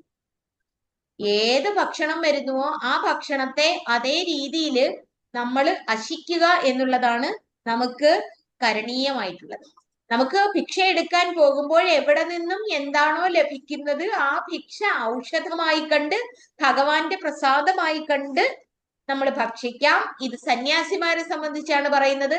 സാധകരെ സംബന്ധിച്ച് ഗീതാകാരന്മാർ പറയും പോലെ ഭക്ഷണ കാര്യത്തില് ആരുടെ ഭക്ഷണമാണ്, എവിടെ നിന്ന് വരുന്ന ഭക്ഷണമാണ്, ആര് പാചകം ചെയ്ത ഭക്ഷണമാണ്, കടു അമ്ല ലവണങ്ങള് രൂക്ഷമായിട്ടുണ്ടോ, അതോ ഗതയാമമാണോ, യാതയാമമാണോ, ഗതരസമാണോ എന്നൊക്കെ വളരെ ശ്രദ്ധിച്ചു നോക്കിയതിന് ശേഷം മാത്രമേ ഭക്ഷണം അശിക്കാവൂ. പക്ഷെ നമ്മളൊരു വ്യക്തിയെ കേന്ദ്രീകരിച്ച് നമുക്കൊന്നും പറയാൻ പറ്റില്ല. കാരണം ഒരു വ്യക്തി പുണ്യവാനാണോ പാപിയാണോ എന്നൊന്നും നമുക്ക് നിശ്ചയിക്കാൻ കഴിവില്ല. കാരണം എത്ര പുണ്യവാനായെങ്കിലും ഒരു പക്ഷേ അയാൾക്ക് ഏതെങ്കിലുമൊക്കെ പാപം ചെയ്തിട്ടുണ്ടാകാം. എത്ര പാപിയാണെന്ന് പറഞ്ഞാലും അയാളിലും ഏതെങ്കിലുമൊക്കെ പുണ്യം ഉണ്ടായിരിക്കാം. അതുകൊണ്ട് നമുക്ക് എന്താണോ വരുന്നത് നമ്മളുടെ മുമ്പിലേക്ക്, വിധിവശാത് പ്രാപ്തേന സന്തുഷ്യത, നമ്മളുടെ വിധിക്ക് അനുസരിച്ച് നമ്മളുടെ മുമ്പിൽ വരുന്ന ഏത് അനുഭവവുമാകട്ടെ, വിധിവശാത് പ്രാപ്തേന സന്തുഷ്യത, വിധിക്കനുസരിച്ച് നമ്മളുടെ മുമ്പിൽ വരുന്നതിനെ സന്തോഷത്തോടു കൂടി സ്വീകരിക്കുക. അത് ആഹാരമാകട്ടെ വിഹാരമാകട്ടെ, തടയാൻ കഴിയാത്തതിനെ നമുക്കതിന് പരിഹാര മാർഗങ്ങൾ നോക്കാം. ആ പരിഹാര മാർഗങ്ങൾ നോക്കിയിട്ട് പറ്റില്ല എങ്കില്, ഒഴിവാക്കാൻ കഴിയുന്നില്ല എങ്കില്, ബുദ്ധി കൊണ്ടും ശുദ്ധി കൊണ്ടും ഭഗവത് അനുഗ്രഹം കൊണ്ടും അതിനെ നിഷേധിക്കാനോ തള്ളിക്കളയാനോ മാത്രമല്ല ഒരു തരത്തിലും അതിൽ നിന്നും മോചനം സാധ്യമല്ല എങ്കില് ആ അനുഭവത്തെ അതേപടി അംഗീകരിച്ചുകൊണ്ട് മുന്നോട്ട് പോവുക. ഭഗവത് ചിന്ത, ഭഗവത് വാക്ക്, ഭഗവത് പ്രവർത്തി, അതായത് സദാ ആത്മാനുസന്ധാനം ഉറപ്പിച്ചുകൊണ്ട് ജീവിതത്തെ ഭക്തിമയമാക്കി മുന്നോട്ട് കൊണ്ടുപോകുക എന്നുള്ളതാണ് കരണീയമായിട്ടുള്ളത്. അപ്പൊ നമ്മള് ഇപ്പോൾ പഠിച്ചത് ശുദ്ധ വ്യാധിഷ്ഠ ചികിത്സ്യത. ശുദ്ധ് എന്ന വ്യാധിയെ ചികിത്സിക്കണം. അത് ചികിത്സാ രൂപത്തിലായിരിക്കണം. ആ വ്യാധിയെ, വിശപ്പിനെ നോക്കിക്കാണേണ്ടത് ഔഷധം എടുക്കുന്നത് പോലെ ആയിരിക്കണം. അതായത് പ്രതിദിനം ഭിക്ഷ ഔഷധം ഭുജ്യത. ആ ഔഷധം രുചി നോക്കാറില്ല. കറക്റ്റ് സമയത്ത് കറക്റ്റ് അളവില് കറക്റ്റ് ഡോസിൽ എടുക്കണം. അന്നത്തെ സമയത്ത് എന്നൊക്കെ പറയുന്നത് ഏത് തരത്തിലും നമുക്ക് ഇൻസൾട്ട് വന്നാലും, അതാണ് അതിന്റെ ആ ഭിക്ഷ എടുക്കുന്നതിന്റെ തന്നെ ഉദ്ദേശം. അവിടെ യാതൊരു തരത്തിലും നമുക്ക് ഒന്നും തോന്നരുത്. അവരെ അനുഗ്രഹിക്കാനുള്ള ആന്തരിക നൈർമല്യം അത് നമുക്കുണ്ട് എങ്കിൽ അത് നമുക്ക് വളരെ വളരെ ഒരു അന്തശീതളിമ നൽകുന്ന അനുഭവമാണ്. അതൊക്കെ പ്രാക്ടീസ് ചെയ്ത് നോക്കണം. പ്രാക്ടീസ് ചെയ്തില്ല എങ്കിൽ നമുക്ക് അതിന്റെ അന്തശീതളിമ അനുഭവിക്കാൻ കഴിയില്ല. ആരെങ്കിലും നമ്മളെ ഇൻസൾട്ട് ചെയ്യുമ്പോൾ ആ ഇൻസൾട്ടിൽ യാതൊരുവിധ ഭാവഭേദവും ഇല്ലാതെ, രാഗദ്വേഷാദി മതമത്സരങ്ങൾ നമുക്കുള്ളിൽ തോന്നാതെ നമ്മൾ അവരെ അനുഗ്രഹിക്കുന്ന ഒരു ആന്തരിക കരുത്ത്, ശീതളിമയായി നമുക്ക് അനുഭവിക്കാൻ കഴിയും. അത് നമ്മളുടെ ജീവിതത്തിൽ പലപ്പോഴും ഒരു നൈർമല്യ ശോഭയായി ഉള്ളിൽ അങ്ങനെ നിലനിൽക്കുകയും ചെയ്യും. അതുകൊണ്ട് സ്വാദ്വന്വം നത് യാച്യത, നമുക്ക് സ്വാദുള്ള ഭക്ഷണം വേണം എന്ന് തോന്നരുത്. ഇനി സ്വാദ് കൂടിയത് കഴിച്ചാൽ ആരോഗ്യം പോകും, സ്വാദ് കുറഞ്ഞത് കഴിച്ചാൽ ആരോഗ്യം കിട്ടും. അത് ഏത് ഭക്ഷണം എടുത്ത് നോക്കിയാലും നമുക്ക് മനസ്സിലാകും. നമ്മള് പാവയ്ക്ക, ഇലവർഗ്ഗങ്ങള്, നെല്ലിക്ക, ഇങ്ങനെയുള്ള ഭക്ഷണങ്ങൾ നമുക്ക് ആരോഗ്യത്തെ നൽകുന്നതാണ്.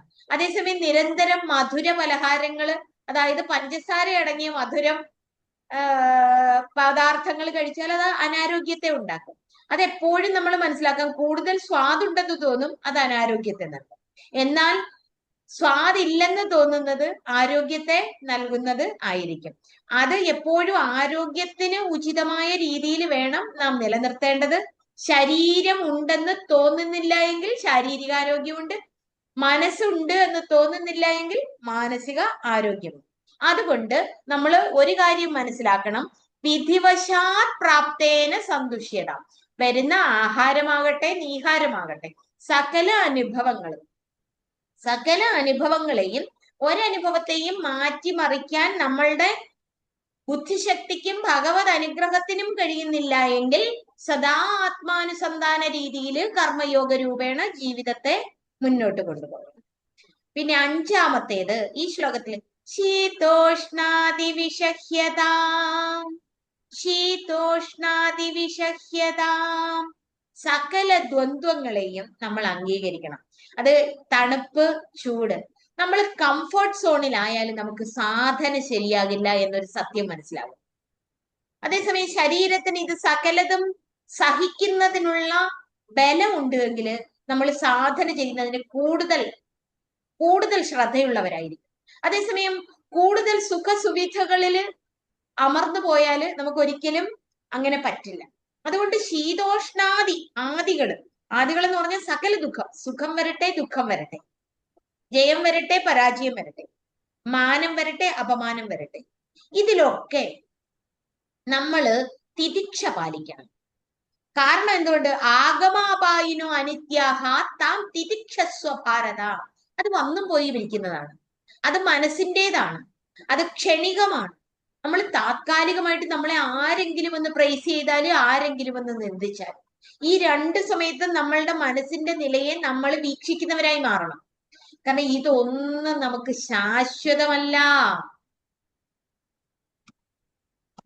മാനമാകട്ടെ അപമാനമാകട്ടെ, ജയമാകട്ടെ പരാജയമാകട്ടെ, നേട്ടമാകട്ടെ കോട്ടമാകട്ടെ, സുഖമാകട്ടെ ദുഃഖമാകട്ടെ, നമ്മൾ എപ്പോഴും ഇപ്പോൾ എന്നുള്ളതിന് വർത്തിക്കാൻ ശ്രദ്ധയുള്ളവരായിരിക്കും. നമ്മൾ എപ്പോഴും എങ്ങനെയാണ് ജീവിക്കുന്നതെന്ന് ആന്തരികമായി ശ്രദ്ധയുള്ളവരായിരിക്കണം. ഭൂരിപക്ഷം ആളുകളും കഴിഞ്ഞ കാലങ്ങളിലേക്ക് തന്നെ അങ്ങ് വലിച്ചെറിയും, അല്ലെങ്കിൽ ഭാവിയെ കുറിച്ച് ചിന്തിച്ച് വിഷണ്ണരായിക്കൊണ്ടിരിക്കും. ഇതൊരായിരം തവണ നമ്മൾ കേട്ടിട്ടുണ്ടാകും. പക്ഷെ ഏകാന്തത്തിലിരുന്ന് മനനം ചെയ്തിട്ടുണ്ടോ? ഏകാന്തത്തിലിരുന്നത് മനനം ചെയ്തിട്ടുണ്ടോ? ഏകാന്തത്തിലിരുന്ന് ഇത് മനനം ചെയ്തിട്ടുണ്ടോ? ഇപ്പോൾ ജീവിക്കൂ. ജയമാകട്ടെ പരാജയമാകട്ടെ എന്തിന് ഭയപ്പെടണം? ഭഗവാൻ മാത്രം സത്യം. ഉത്കണ്ഠ വേണ്ട. ഭഗവാനേ ഉള്ളൂ. ഈശാവാസ്യം ഇതം സർവം. അതുകൊണ്ട് നിന്ദാസ്തുതികൾ സമരസമായി ഇന്നത് വേണം വേണ്ടെന്നില്ല, ഒന്നിലും ഒരു പൊഴുത് ആശയുമില്ലാതെ എൻ വടിവെന്നും ഒരേ നിലയിൽ. പൂർണ്ണാനുഭൂതിയില് നമ്മുടെ ഗുരുനാഥൻ ബ്രഹ്മശ്രീ ശാന്താനന്ദഗിരി സ്വാമിജി എഴുതിയതാണ്, നിന്ദാസ്തുതികൾ സമരസമായി, ഒരു വാക്കിലും പ്രത്യേകിച്ച് പ്രാധാന്യം കൊടുക്കാതെ. ഇവയെല്ലാം നമ്മള് താത്കാലിക ദ്വന്ദ്വങ്ങളായി കണ്ട് ശാശ്വതമല്ല എന്ന് കണ്ട് നമ്മൾ ഇതിനെയൊക്കെ മാറ്റി നിർത്തണം. പിന്നെയോ ശീതോഷ്ണാദി വിഷഹ്യത, അതിനെയൊക്കെ മാറ്റി നിർത്തണം. സകല ദ്വന്ദ്വങ്ങളെയും നമ്മൾ അങ്ങ് അംഗീകരിച്ചുകൊണ്ട് നമ്മളുടെ മനസ്സിന് അതിനുള്ള കരുത്തുണ്ട്. ഭഗവാനാണ് എല്ലാം നടത്തുന്നത്. കർമ്മവും കർമ്മഫലവും നമ്മളുടെ മുമ്പില് അനുകൂല പ്രതികൂല സാഹചര്യങ്ങളെ സൃഷ്ടിക്കുമ്പോൾ സർവ അന്തര്യാമിയായിരിക്കുന്ന സച്ചിദാനന്ദ ബോധമേ, ആ അനന്ത ശക്തി പ്രകാശത്തെ വിസ്മരിക്കാൻ ഒരു നിമിഷം പോലും എന്നെ അനുവദിക്കരുതേ എന്ന് അനുനിമിഷം പ്രാർത്ഥിച്ചുകൊണ്ട് ശ്രദ്ധയെ ആ അനന്ത പ്രകാശത്തിലേക്ക് നിർത്തണം. പിന്നെ ഇനി ഇമ്പോർട്ടന്റ് ആയിട്ടുള്ള ഒരു സാധനയാണ് ഇനി പറയാൻ പോകുന്നത്. നതു വൃഥാ വാക്യം സമുച്ചാര്യതാ. വൃഥാവാക്യം ഒരിക്കലും ഉച്ചരിക്കരുത്, അനാവശ്യമായി സംസാരിക്കരുത്. നതു വൃഥാവാക്യം സമുച്ചാര്യതാ. ഒരു സാധകനോട് പറയുന്നത്. ഇവിടെ ഇരിക്കുന്ന ഈ പ്ലാറ്റ്ഫോമിൽ ഇന്ന് നമ്മളോടൊപ്പം ചേർന്നിരിക്കുന്ന എല്ലാവരും ആത്മീയ അഭിരുചിയുള്ളവരാണ്.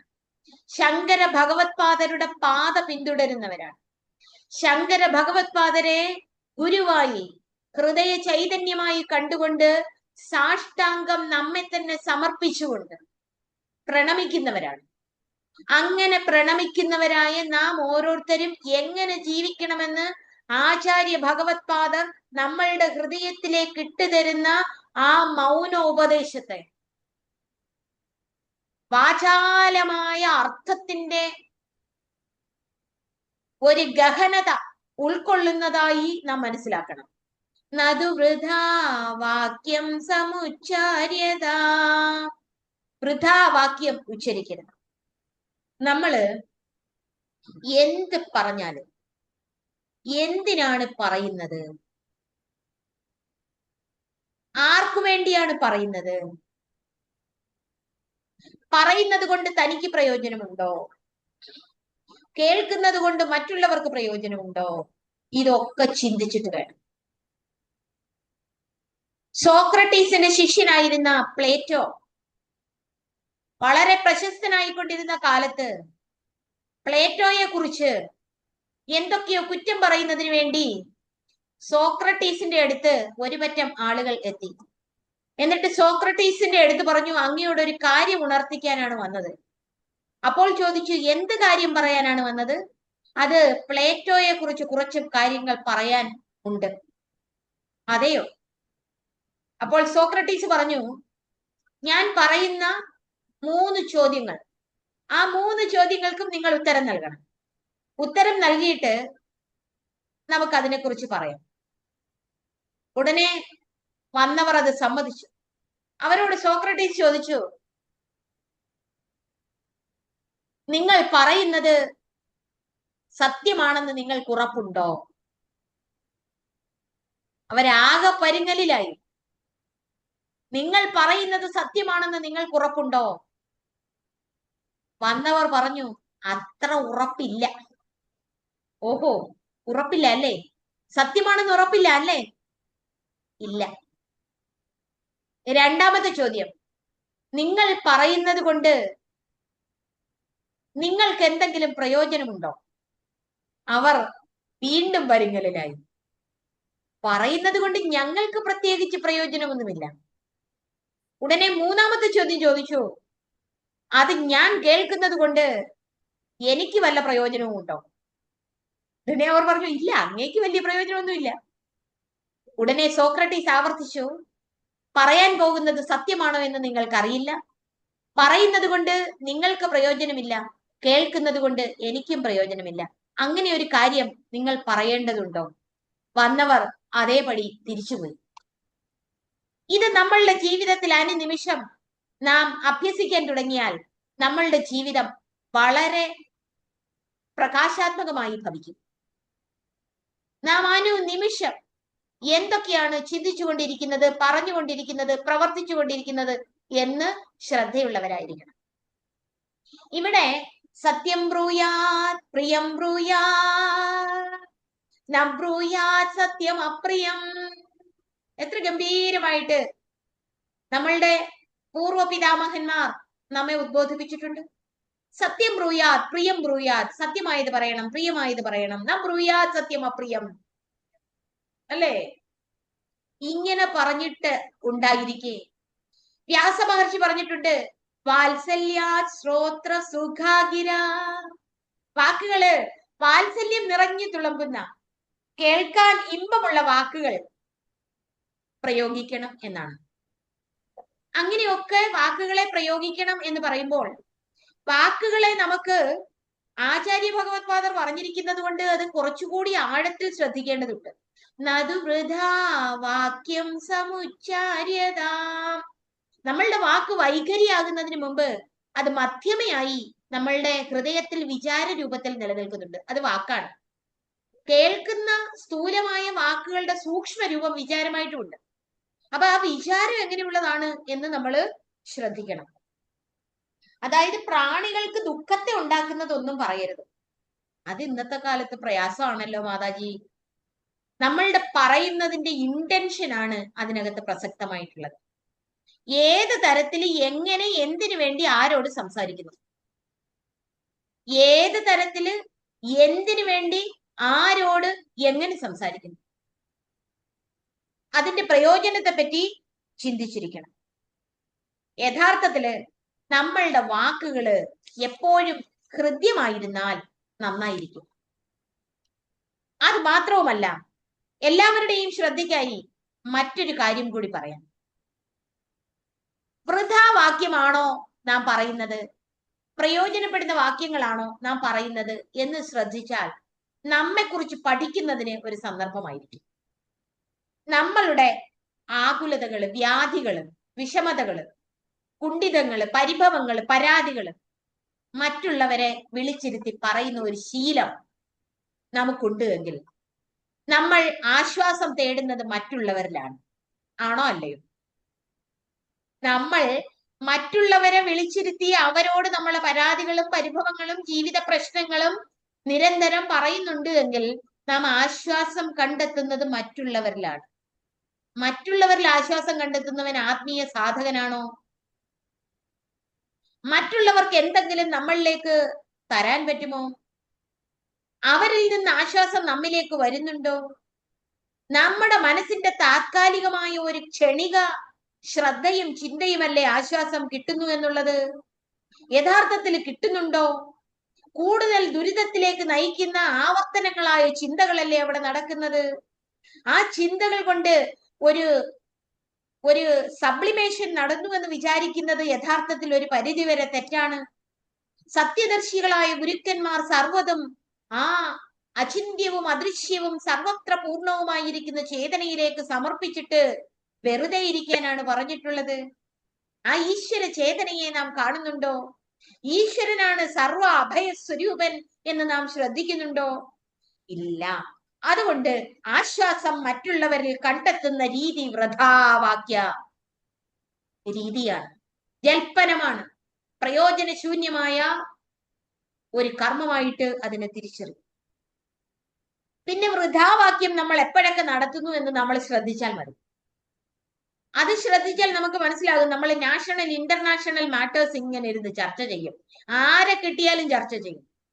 നമ്മൾ ഇതിനകത്ത് we are not going to get involved in the solution finding. നമ്മളുടെ പ്രോബ്ലം സോൾവിങ്ങിൽ നമ്മൾ അതിനകത്ത് ഇൻവോൾവ് ആകാനേ പോകുന്നില്ല. But why are we so much interested in discussing this matter? ഈ കാര്യങ്ങൾ ഡിസ്കസ് ചെയ്യാൻ why are we very much interest? എന്തുകൊണ്ടാണ് നമ്മൾക്ക് വളരെയധികം താല്പര്യം എന്ന് ശ്രദ്ധിച്ചാല്, രാജ്യകാര്യങ്ങള്, അന്തർദേശീയ കാര്യങ്ങള്, കള്ളപ്പണം, കോഴ, അതുപോലെ തന്നെ മറ്റ്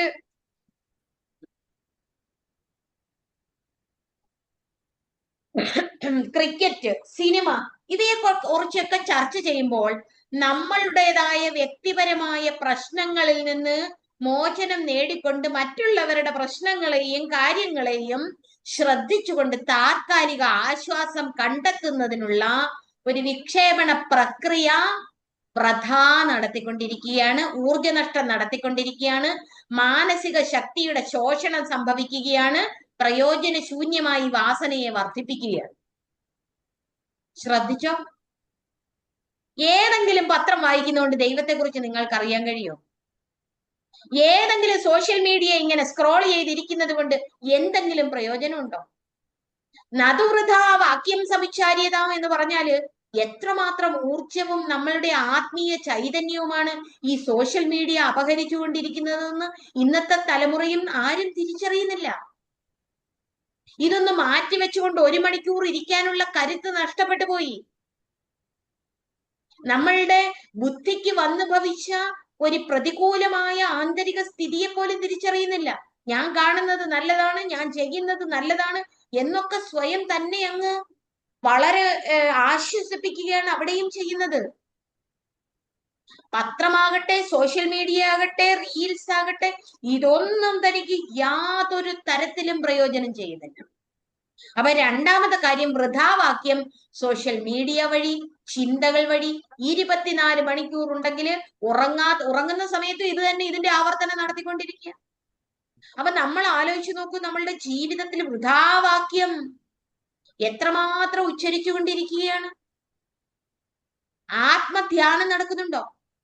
സദാ ആത്മാനുസന്ധാനം എന്ന ഭക്തി നടക്കുന്നുണ്ടോ? ഈ വാക്കുകൾ നിരന്തരം എന്നുവെച്ചാൽ ഇതിന് സോഷ്യൽ അതായത് മീഡിയ ഇൻഫർമേഷൻ ഓവർ ഇത് ചെയ്യുകയാണ്. അതിന് ഏതോ ഒരു സിൻഡ്രോം എന്നൊക്കെ ഇന്ന് സൈക്കോളജിക്കൽ പറയുന്നുണ്ട്, അത് പേര് ഓർമ്മ വരുന്നില്ല. ഇൻഫർമേഷൻ ഓവർ സ്റ്റോറേജ് സിൻഡ്രോം എന്നത് ഇപ്പൊ അങ്ങനെ ഞാൻ പറഞ്ഞത് എനിക്കറിയില്ല. എന്തായാലും അങ്ങനെ ഒരു സിൻഡ്രോം തന്നെയാണത്. അതിന്റെ കോംപ്ലിക്കേഷൻസ് വളരെ പറഞ്ഞറിയിക്കാൻ കഴിയാത്ത അത്ര തരത്തിൽ ഇന്നത്തെ ജനതയെ ബാധിക്കുന്നുണ്ട്. കാരണം കാര്യശേഷി നഷ്ടപ്പെട്ടു പോകുന്നു, കാര്യക്ഷമത, പ്രവർത്തനക്ഷമത നഷ്ടപ്പെട്ടു പോകുന്നു. ഇന്ന് പ്രവർത്തി മേഖലകളില് ഔദ്യോഗിക തലത്തില് ഈ മീഡിയ വരുത്തി വെക്കുന്ന, മൊബൈൽ ഫോൺ വരുത്തി വെക്കുന്ന വിപത്ത് വളരെയധികമാണ്. അതുകൊണ്ട് മിക്ക പ്രസ്ഥാനങ്ങളിലും ഇപ്പോൾ സോഷ്യൽ മീഡിയ ഉപയോഗിക്കുന്നത് കൊണ്ട് തന്നെ ഈ മൊബൈൽ ഫോൺസ് ബാൻ ചെയ്തിരിക്കുകയാണ്. അത് ബാൻ ചെയ്തേ മതിയാകൂ എന്നുള്ള തരത്തിലേക്ക് എത്തിയിരിക്കുകയുമാണ്. കാരണം പ്രവർത്തനക്ഷമത, ഔട്ട്പുട്ട് വരില്ല. അതുകൊണ്ട് മൊബൈൽ യൂസേജ് കാര്യക്ഷമമാണോ, പ്രയോജനപ്രദമാണോ, എത്രമാത്രം ശക്തിക്ഷയം ഉണ്ടാക്കുന്ന, ആത്മധ്യാനത്തിൽ എത്രമാത്രം നമ്മൾ ഈ ഇൻഫർമേഷൻസ് ഇല്ലാതെ, വിവരശേഖരണം ഇല്ലാതെ, അതിന്റെ അനുധ്യാനത്തിന് വേണ്ടി, നിധിധ്യാസനത്തിന് വേണ്ടി, ധ്യാനാത്മകതയ്ക്ക് വേണ്ടി, ഏകാഗ്രതയ്ക്ക് വേണ്ടി നമ്മൾ വിനിയോഗിക്കുന്നു എന്ന് ശ്രദ്ധിക്കണം. ഇപ്പൊ നമ്മൾ സിനിമ കാണാൻ പോകുന്നത് എന്തുകൊണ്ടാണ്? അവിടെ വൃഥാവാക്യത്തിലാണ് നമ്മൾ ഏർപ്പെടുന്നത്. അതില് നമ്മളുടെ അതിന്റെ ഹീറോ, അതിന്റെ വില്ലൻ, ഇതൊക്കെ നമ്മൾ അവരുമായിട്ട് സാത്മീകരിച്ച് നമ്മളുടെ കുറെ ഷോർട്ട് കമ്മിങ്സിനെയും ലിമിറ്റേഷൻസിനെയും ഓവർകം ചെയ്യുന്നതിനുള്ള ഒരു പ്രക്രിയ ആവിഷ്കരിക്കുകയാണ്. ഇതൊന്നും കാര്യമായ പ്രയോജനത്തെ, ഞാൻ സിനിമയെയോ വർത്തമാനകാല സാഹിത്യത്തെയോ ഒന്നും നിഷേധിക്കുകയല്ല, ഒരു സാധകന് വേണ്ടി പറയുന്ന കാര്യങ്ങളാണ് എന്ന് മനസ്സിലാക്കിയാൽ മതി. ഒരു സാധകൻ എങ്ങനെയായിരിക്കണം? നമ്മളുടെ ഉള്ളില് അനിർവചനീയമായ, അവാച്യമായ ശക്തി വൈഭവമുണ്ട്. ഈ ശക്തി വൈഭവത്തെ പരപ്രയോജനകരമായി പ്രയോജനപ്പെടുത്തുന്നതിനും സ്വാത്മമുക്തിക്കുമാണ് നാം ഇവിടെ എത്തിയിരിക്കുന്നത്. അതിനനുസൃതമായ രീതിയിൽ കലയെയും സാഹിത്യത്തെയും പ്രയോജനപ്പെടുത്തണം. അതാണ് നമ്മളുടെ ജീവിതം കൊണ്ട് ഉദ്ദേശിക്കുന്നത്. മാത്രവുമല്ല, നമ്മൾ സംസാരിക്കുമ്പോൾ നമ്മൾ ആലോചിച്ച് നോക്കൂ, നമ്മൾ എത്ര നേരം സംസാരിക്കുന്നു, അഹന്തയെ പോഷിപ്പിക്കുന്ന തരത്തിലായിരിക്കും നമ്മൾ സംസാരിക്കുന്നത്.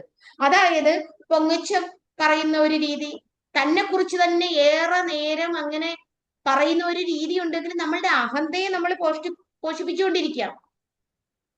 നമ്മളെ തന്നെ നമ്മൾ അഭിനന്ദിക്കുന്നു, അങ്ങനെ പലതും ചെയ്യും. അതേസമയം ക്രിട്ടിസൈസ് ചെയ്താൽ ഉടനെ നമ്മളുടെ അഹന്തയ്ക്ക് ക്ഷതമേൽക്കുന്നു. ഈ അഹന്തയുടെ ഒരു ചതിക്കുഴിയിൽ ഈ വാക്യങ്ങൾ നമ്മെ കൊണ്ടെത്തിക്കും. അഹന്ത നമ്മളെ എല്ലാ തരത്തിലും ചൂഷണം ചെയ്യുന്നത് ഈ വാക്യങ്ങൾ കൊണ്ടാണ്. നമ്മൾ അങ്ങനെയുള്ള വാക്യങ്ങൾ കൊണ്ട് നമ്മളുടെ ജീവിതത്തെ നശിപ്പിക്കണ്ട. അതാണ് ആചാര്യശ്രേഷ്ഠൻ പറഞ്ഞത്, നതു വൃഥാ വാക്യം സമുച്ചാര്യത. വളരെ ആഴത്തിൽ ഒറ്റയ്ക്കിരുന്ന് 1 മണിക്കൂറെങ്കിലും ചിന്തിക്കൂ, ദിവസവും ഒരു 10 മണിക്കൂറെങ്കിലും ചിന്തിക്കൂ. സോക്രട്ടീസിനെ ഒന്ന് ഓർക്കൂ, എന്നിട്ട് നമ്മളുടെ ജീവിതത്തെ നമ്മൾ കൊണ്ടുപോകുന്നതിനെ ഓർക്കൂ, എന്നിട്ട് കുറച്ച് സംസാരിക്കുന്നത് കൊണ്ടുള്ള പ്രയോജനത്തെ മനസ്സിലാക്കും.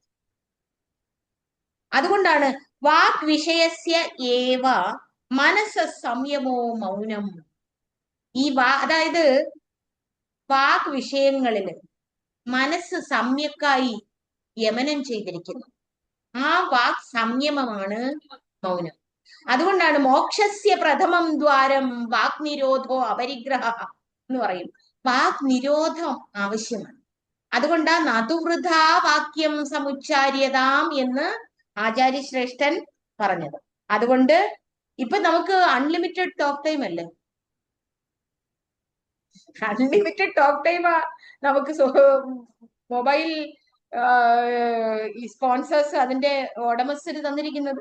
അതുകൊണ്ട് ഇഷ്ടം പോലെ ഇതിനൊക്കെ അങ്ങ് അഡിക്റ്റഡ് ആകുന്നത് നമ്മൾ മനസ്സിലാക്കിയിരുന്നില്ല. അതുകൊണ്ട് ഒരു ഡിജിറ്റൽ ഡീടോക്സിഫിക്കേഷൻ, നമ്മളുടെ ബോഡി, മൈൻഡ്, ഇന്റലക്റ്റിനെ ഒക്കെ ഒന്ന് ഡീടോക്സിഫൈ ചെയ്യണം. അതിനു വേണ്ടിയിട്ട് ഈ സാധനാ പഞ്ചകത്തിലെ ഈ 4ാം ശ്ലോകത്തില് 6ാമത്തെ സാധനയായ നതുവൃഥാ വാക്യം സമുച്ചാര്യതാം എന്നുള്ളത് വളരെ ശ്രദ്ധയോടുകൂടി മനസ്സിലാക്കണം. മാത്രവുമല്ല ഔദാസീന്യമഭീപ്സ്യതാം, എല്ലാറ്റിലും ഒരു ഉദാസീന ഭാവം. നമ്മളുടെ ജീവിതത്തിൽ നമ്മളെ ആര് പുകഴ്ത്തട്ടെ, ആര് ഇകഴ്ത്തട്ടെ, ആരും എന്ത് പറയട്ടെ, നന്ദിക്കട്ടെ, നിന്ദിക്കട്ടെ, എല്ലാത്തിലും നമ്മൾ ഉത്തുംഗമായ ജ്ഞാന ശോഭയില് വിരാജിക്കണം. ആത്മാ ഏവ സത്യം, ആത്മാവേ ഉള്ളൂ. ഇവിടെ വ്യക്തികൾ പലതില്ല, അജ്ഞാനം കൊണ്ട് തോന്നുന്നതാണ്. ഈ വാക്കുകളിലൊന്നും രസിച്ച് രമിച്ച് അഹന്തയെ പോഷിപ്പിക്കണ്ട. അഹന്ത കേവലം ഒരു നിഴലാണ്, അത് അജ്ഞാനത്താൽ തോന്നുന്നതാണ്. ഈ മാംസപിണ്ഡമാകുന്ന ഉപകരണം നമുക്ക് ഭഗവാൻ തന്ന ഉപകരണമാണ്. ഉപകരണം ഉപയോഗിച്ച് നിസ്വാർത്ഥതയോടുകൂടി ആത്മസാക്ഷാത്കാരത്തിന് വേണ്ടി യത്നിക്കേണ്ടവരാണ്. അതാണ് ജീവിത ദൗത്യം എന്നൊക്കെ തിരിച്ചറിഞ്ഞുകൊണ്ട് എല്ലാം നമ്മള് ഭഗവാന് സമർപ്പിച്ചിട്ട് ജീവിക്കണം. അത് ഒരു കഥ ഓർമ്മ വരികയാണ്.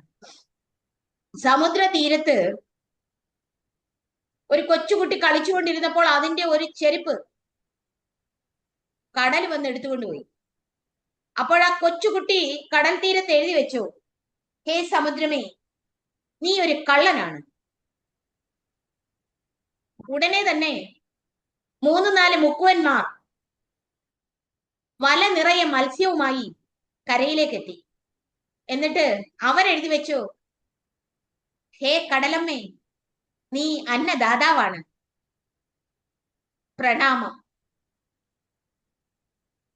അങ്ങനെ ഇരിക്കുമ്പോൾ ഒരമ്മയും മകനും തമ്മില് സമുദ്ര തീരത്തെത്തി ആ സമുദ്രത്തിന്റെ അനന്തത ആസ്വദിച്ചു കൊണ്ടിരിക്കുമ്പോൾ കൊച്ചുകുട്ടി ആ തിരകളെ ഒന്ന് തലോടുന്നതിന് വേണ്ടി അടുക്കലേക്ക് പോയി. അതാ സമുദ്രം ആ മകനെ എടുത്തുകൊണ്ടുപോയി. ആ അമ്മ കടൽ തീരത്ത് എഴുതി വെച്ചു, ഹേ സമുദ്രമേ, നീ ഒരു കൊടും കൊലയാളിയാണ്. അപ്പോഴതാ വളരെ ദരിദ്രനായ ഒരാൾ നടന്നു വരുന്നു. ആ സമുദ്ര ഒരു മനോഹരമായ വിലയേറിയ ഒരു മുത്ത് അടിച്ചുകൊണ്ട് തീരത്തടുപ്പിച്ചു. അദ്ദേഹം അത് എടുത്തുകൊണ്ട് പറഞ്ഞു, ഹേ കടലമ്മേ, നീ വളരെ വലിയ ഒരു ദാനിയാണ്. ഇത്രയും പറഞ്ഞുകൊണ്ട് നിന്നപ്പോൾ ഇത്രയും ഓരോരുത്തരും എഴുതി അവിടെ വെച്ചിരിക്കുന്നു. അതേ സമയത്ത് തന്നെ ആ സമുദ്രത്തിൽ നിന്നും ഒരു വലിയ തിര വന്ന് 4 മായ്ച്ചു കളഞ്ഞു.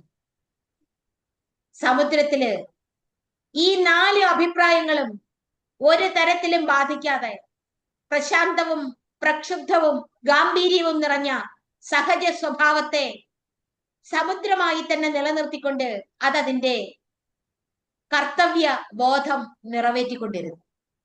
അഹന്താരഹിതമായ പ്രകൃതിയുടെ മനോഹാരിത ഞാൻ ചെയ്യുന്നു എന്നില്ലാതെ എങ്ങനെ സമുദ്രം നിറവേറ്റിക്കൊണ്ടിരുന്നുവോ, നിന്ദയും സ്തുതിയും സമുദ്രം എങ്ങനെ ഒരുപോലെ വീക്ഷിച്ചുവോ, അതുപോലെ നമ്മളുടെ ജീവിതത്തിൽ വരുന്ന എല്ലാ നിന്ദാസ്തുതികളെയും ഒരുപോലെ കണ്ടുകൊണ്ട് ഉദാസീന ഭാവത്തിൽ വർത്തിക്കണം എന്നാണ്. ഔദാസീന്യമഭീപ്സ്യതാം ജനകൃപാ നൈഷ്ഠൂര്യമുസൃജ്യതാം. ജനകൃപയില് നമ്മൾ ഒരിക്കലും ബന്ധനസ്ഥരാകരുത്. ഒരു സന്യാസിയൊക്കെ സംബന്ധിച്ച് ജനകൃപ ഇഷ്ടം പോലെ കിട്ടും. ആളുകൾ ആദരിക്കാൻ തുടങ്ങും, ഗൃഹങ്ങളിലേക്ക് ക്ഷണിക്കും. ഇന്ന് സ്വാമിക്ക് ഇഷ്ടമുള്ളത് ഈ ഭക്ഷണമല്ലേ, മാതാജിക്ക് ഇഷ്ടമുള്ളത് ഈ ഭക്ഷണമല്ലേ, ഇത് വെച്ച് തരാം. ഇന്ന് നമ്മളുടെ ഗൃഹം സന്ദർശിച്ചാലും അവർ പലതരത്തില് വൈകാരികമായി നമ്മെ അവരുമായിട്ട് ബന്ധിപ്പിച്ചിടാൻ നോക്കും. അങ്ങനെയുള്ള ബന്ധനങ്ങളിലൊന്നും നമ്മൾ പെട്ടുപോകരുത്. പലതരത്തില് നമ്മളെ പലതരത്തില് പ്രീണിപ്പിക്കുന്ന തരത്തില് ഈ ജനകൃപ പലതരത്തില് ഒരു സന്യാസിയുടെ മുമ്പില്, ഒരു മുമുക്ഷുവിന്റെ മുമ്പില്, ഒരു സന്യാസാശ്രമിയുടെ മുമ്പില്, ഒരു ഭിക്ഷുവിന്റെ മുമ്പില് എത്തിയാലും ജനകൃപാ നൈഷ്ഠൂര്യമുത്സൃജ്യതാം, അവയിലൊന്നും ബന്ധനസ്ഥരാകാതെ ശ്രദ്ധിക്കുക എന്നുള്ളതാണ് നാം മനസ്സിലാക്കേണ്ടത്. അതുകൊണ്ട് ഈ 4ാമത്തെ ശ്ലോകത്തിൽ നമ്മൾ 8 സാധനകൾ പഠിച്ചു. ഒന്നാമത്തത് ക്ഷുത് വ്യാധിശ്ച ചികിത്സ്യതാം, ക്ഷുത്ത് എന്ന വ്യാധിയെ ചികിത്സിക്കണം. വിശപ്പ് എന്ന രോഗത്തെ വേണ്ട രീതിയിൽ ചികിത്സിക്കണം. പ്രതിദിനം ഭിക്ഷൗഷധം ഭുജ്യത, ഭിക്ഷ എടുക്കുന്ന ഭക്ഷണമായിരിക്കണം. ആ ഭിക്ഷ എങ്ങനെയുള്ളതായിരിക്കണം?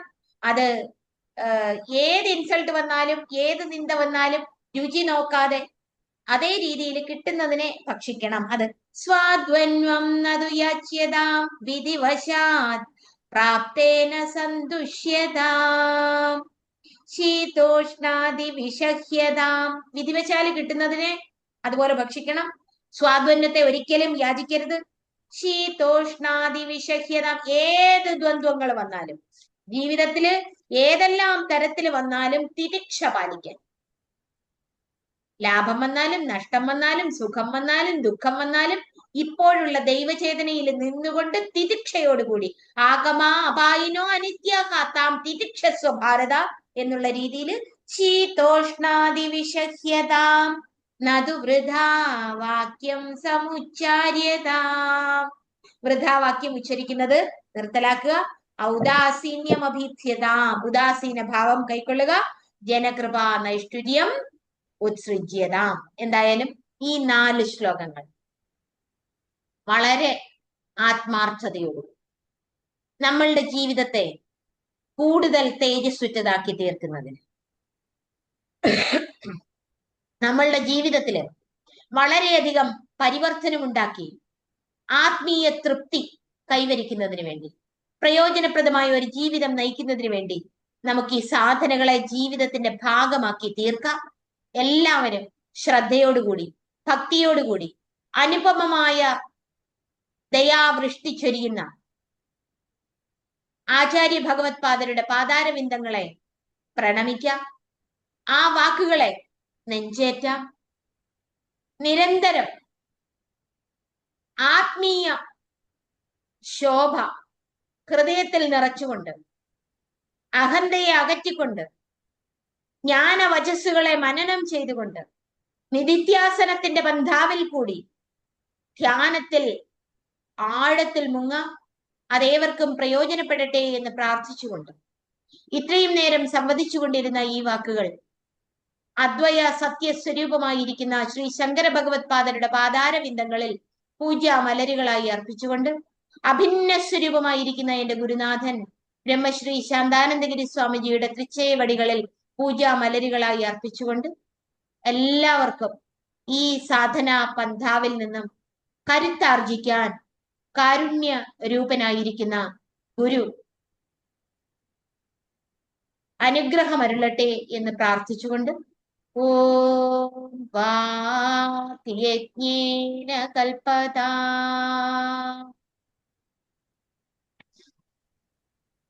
വളരെ സന്തോഷം മാതാജി. മാതാജിയുടെ വാക്കുകൾ അനുഗ്രഹം ചൊരിഞ്ഞിരിക്കുകയാണ്. തീർച്ചയായിട്ടും ഇനിയുള്ള നിമിഷങ്ങളിൽ ആർക്കെങ്കിലും എന്തെങ്കിലും ചോദിക്കാനുണ്ടെങ്കിൽ ചോദിക്കാവുന്നതാണ്.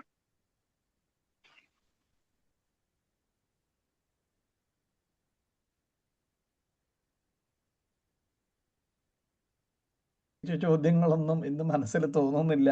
എല്ലാം പറഞ്ഞതെല്ലാം മനസ്സിലാക്കാൻ ശ്രമിക്കുന്നു. ആരും സംശയങ്ങളുമായിട്ടോ അല്ലെങ്കിൽ എന്തെങ്കിലും ചോദിക്കാനായിട്ടോ മുന്നോട്ട് വരാത്ത സ്ഥിതിക്ക് നമുക്ക് ഇന്നത്തെ ഈ പഠന